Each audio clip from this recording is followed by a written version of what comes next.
رفيس الزيراوي العنابي ولا رفيس تاع الطاجين يديروه ناس الشرق بصفه عامه. واش نقول لكم، بنت ولات وقاوم، سورتو دركا راكم في وقت تاع مناسبات كامل تحتاجوا هاد الوصفه. ما نطولش عليكم، تبعوها معايا. انا عملت غير بالكيله صغيره هذه باسكو شهوه غير تاع قهوه العصر، وانتوما كيلو بالكيله اللي تحبوها. هنا عندنا 3 كيلات تاع سميد متوسط مع كيله غير صباع تاع الزيت مع مغرفه صغيره تاع الملح، بسوهم مليح مع بعضاهم. لموها بكيله تاع ما بشرط ما تعجنوهاش، ابقاو زيدوا الماء تاعكم بشويه بشويه حتى تتلم لكم العجينه.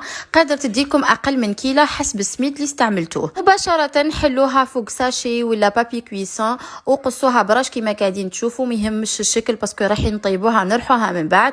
انا نحب نحمرها شويه به يجيني رفيس تاعي هكا عنده هذيك لا كولور دوغي.